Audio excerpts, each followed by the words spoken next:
Are we really gonna do this again? Are we really gonna do this again, bro? God Eater 2 had Red Rain, God Eater 3 had Ash Storms. All these excuses just to not let me walk out of my port! Let me out of this bitch, bro!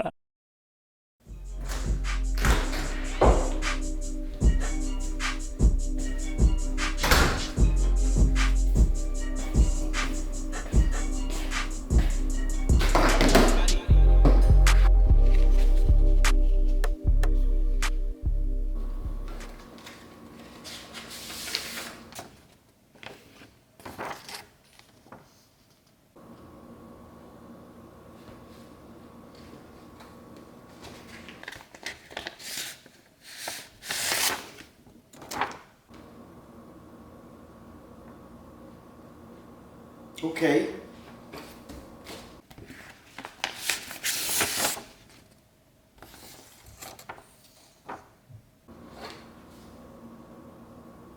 No, I haven't.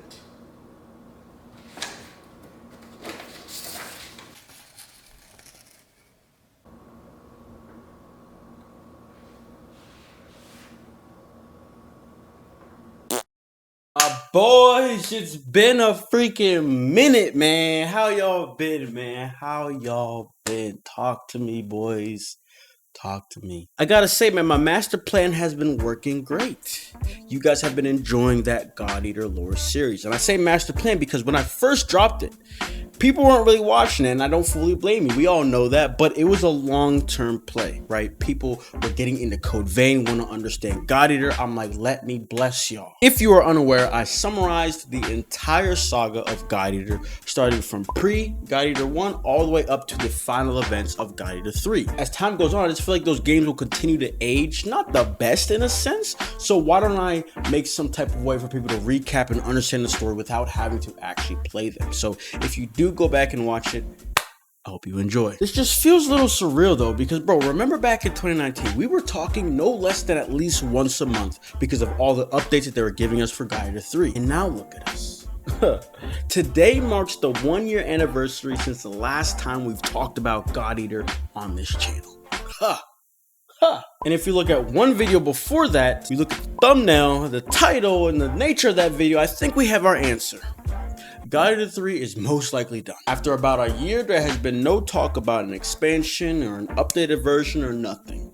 So with that being said, it's time to talk. This might seem a little left field, but some of y'all might agree with me. But anytime I hear the name God Eater nowadays, all I think about is how we've fallen. I want to start this video off with a pitch. Okay, over the past few days, I've been thinking about this a lot. The God Eater franchise, the God Eater name, however you want to describe it, would greatly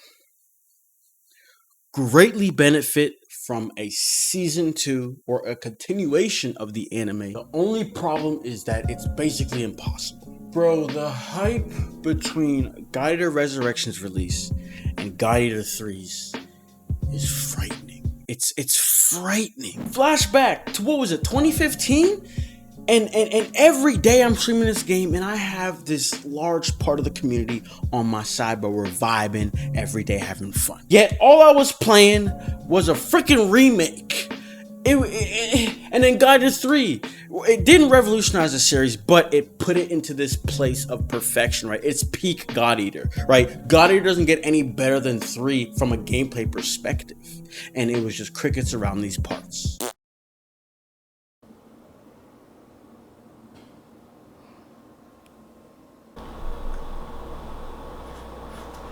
Alright. You're not ready for this.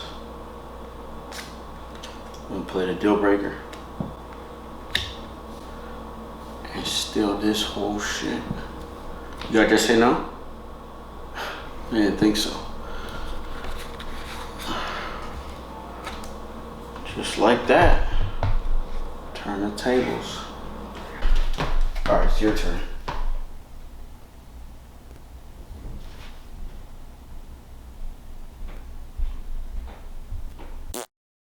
Day 1 God Eater 3 stream, bro. People coming in like, yo, I didn't even know this game was releasing. What are you talking about?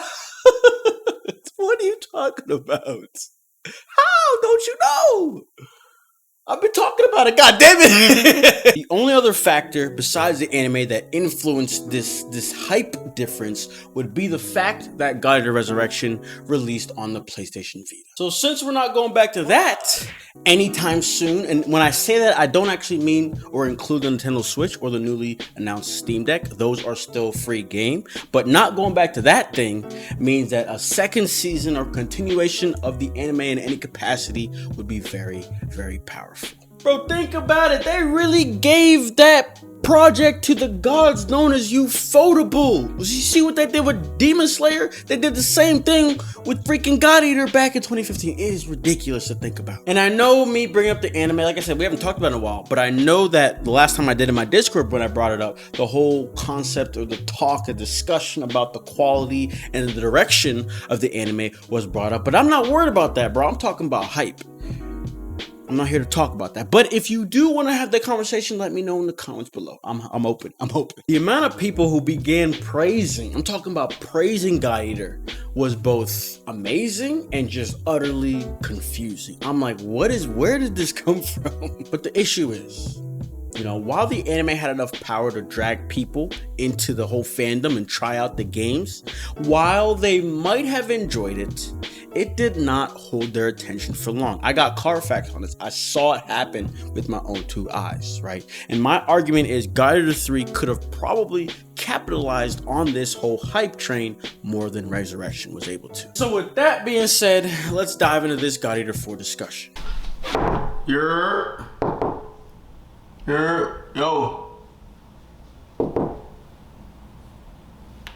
Where's this man? Let's go. Man, it's funny. We had a talk similar to this back before God Eater 3. I got a little aggressive. So basically, personally, I think that the God Eater formula needs to be revamped. I just think there needs to be a different way from coming back from a mission, a bunch of story thrown at you, going back to a mission, fighting the same, you know what I'm trying to say? I think that needs to be reworked. I'm not saying like complete take out the basics, because Monster Hunter World even didn't, but make it so there's just a better way to tell this story, you know. And at the same time, this doesn't have to be a Monster Hunter type game. It can go back, it can go to an action for all we care. Now I don't know how you guys would feel, but I feel like in terms of what they're trying to do with God Eater, I feel like that's just a better approach. But that's just God, I was so cringe in 2017. You still are. Bro, chill out. Chill out. A lot has changed, to be honest, but the biggest question out of all of this is who would actually develop God Eater 4? What if it doesn't actually happen? Personally, man, I'm pretty confident that it's a part of their plan. Releasing it on the Switch was a big move. Like we touched on, the handheld space is really where the core God Eater fans reside. But bro, don't get it twisted, man. The PS4 sales numbers are no joke either, sitting at about 150K in its first week. At the end of the day, God Eater 3 is a sequel to their critically acclaimed God Eater 2 Rage Burst, and that was and is a dominant IP in Japan. We talk about it a little bit in one of my older videos, so go check that out if you're interested. So yeah, you know, from a sales perspective, I think the sales would warrant a sequel, so it's kind of more so just the ball's in their court at this point. And what I've noticed is God Eater is a cult following, and they understand that and they take it serious. Honestly, I see us as like pre-Persona 5 fans, right? The size of that fan base, maybe a little bit smaller, but still in that same realm. But coming back to Earth, Marvelous developed God Eater 3 versus the original creators, Shift. And as you know, Shift went and made Code Vein. And I just really cannot see them branching out and then just to come right back. Think of Media Molecule and Little Big Planet. They have not returned to that IP since. So to me, again, the most important question is who will make God Eater 4? My theory behind God Eater 3 really sticking to its roots is that Marvelous is a new developer picking up an already established IP. They might have just been trying to play it safe to not piss off the fan base, because what happens if they tried to improve it and just butchered the whole thing? Personally, I don't think that would have been possible. I think they would have done great if you ask me. But regardless, right? At this point, if they do continue on with it, they have the assets. They're kind of acquainted with the IP, right? So at this point, I feel like if they continue, they can begin exploring. There's just a strong sense to me that just cannot see them deviating far from their core, which is that monster hunting gameplay loop. But it's just always gonna be a dream for me, you know? I just think it's time for a structure change, man. Can you imagine a more open world RPG experience? You know, moving from port to port, progressing your skills, levels, and gear like along the way versus always having to return back to the base? Am I talking crazy here? Like, am I going insane for hoping and wanting this? Please let me know. The whole heavy story driven approach that they've adopted just feels like it would fit better in that structure. But if we're talking specifics, boys, burst arts are like essentially perfect in a way. It takes the best aspects of Predator styles, and I mean, at the end of the day, they basically are blood arts, and they combine them. And that makes it Gladiator 3's best feature. It also aligns with the lore, double armaments, the ages, all that kind of stuff. But when you talk about that, and take that into consideration, I have to ask, where do we go from here? Either they introduce yet another gimmick or build upon burst arts, I guess? I don't know. The whole Predator style thing from Resurrection, I don't believe there's any lore attached to it. It was just them trying to spice up the combat because it's like a freaking 10-year-old game at this point. Blood arts were the core concept of Gladiator 2, that being the blood unit. And then we just went over burst arts, which is the ages. And so to me, fleshing out the burst arts just seems to make the most sense. It's the best logical step. But when you take the story into consideration, I actually feel like it puts us in this place where there's opportunity to change. And speaking of change, the story? My boy Lindo! Where you at, fam? Do you read, Dr. Schicksal? This is Lindo Amamiya at the Far East Branch. Bro, it was so fun having something to look forward to stream like each Wednesday. I feel like that's when the updates dropped.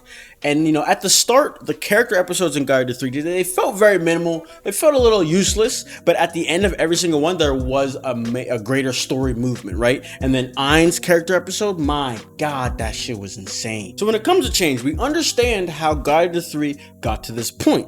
And then they sprinkled the idea that Lindo and the first unit, and maybe even the blood unit for all you care, might still be alive out there. But to get there is gonna be a whole process in and of itself. So doesn't this sound like the perfect opportunity to really switch up this formula to some extent? But again, man, I gotta ground myself. I don't wanna get too engrossed in that thought process, because for all you care, boys, they could come hit us with the blood burst starts, and I'll have to fight somebody if I see some shit like that. The blood burst start. What are we talking about, guys? Come on. It's gonna happen. It's gonna happen, I'm telling you. Think of Gladiator 2, think of Gladiator 1. The same story structure was followed in 3. Some shit happened, a new type appears. Are we really gonna do this again? Are we really gonna do this again, bro? Gladiator 2 had Red Rain, Gladiator 3 had Ash Storms. All these excuses just to not let me walk out of my port! Let me out of this bitch, bro! Boys, I'm gonna keep saying this. I just think action RPG would fit Gladiator a little bit better than this hunting RPG that we got going on. We can keep some aspects, right? I want to continue to kill origami and get their parts and craft gear, but I need it to be more open world action, something like that. Bro, think about it. New hardware, what did it do to Monster Hunter? We see Monster Hunter World. We need something similar to that for the Gladiator franchise. I don't know, nor do I care what that entails. Just give it to me. And now if I actually think about Gladiator 3, low key, it was short, but I feel like a lot happened.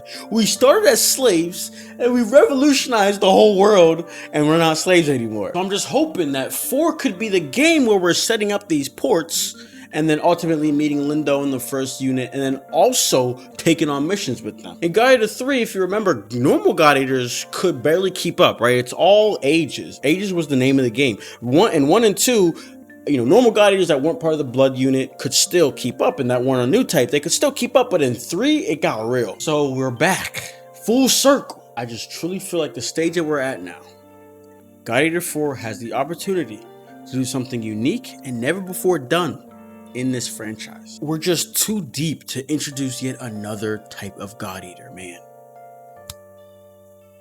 You know? Unless they do a time skip and just rinse and repeat. My God. If I see some shit with the trailer, oh, we needed a new I will square up with Bandai Namco. My God. But overall, you know, this is meant to be a discussion. You've heard my thoughts. Now I'm trying to hear yours. What do y'all think? And I'm really, really curious about the whole open road aspect and less of the hunting genre loop and more of a traditional game. I really think I really want to know what you guys think. So with that being said, I'm going to see y'all in the comments. I hope you guys enjoyed this video. Be sure to like, subscribe, and I'm going to see you all in the next one. Peace. I'm sad. I just want greatness from this franchise. And again, we have an opportunity. Don't blow up, Bandai.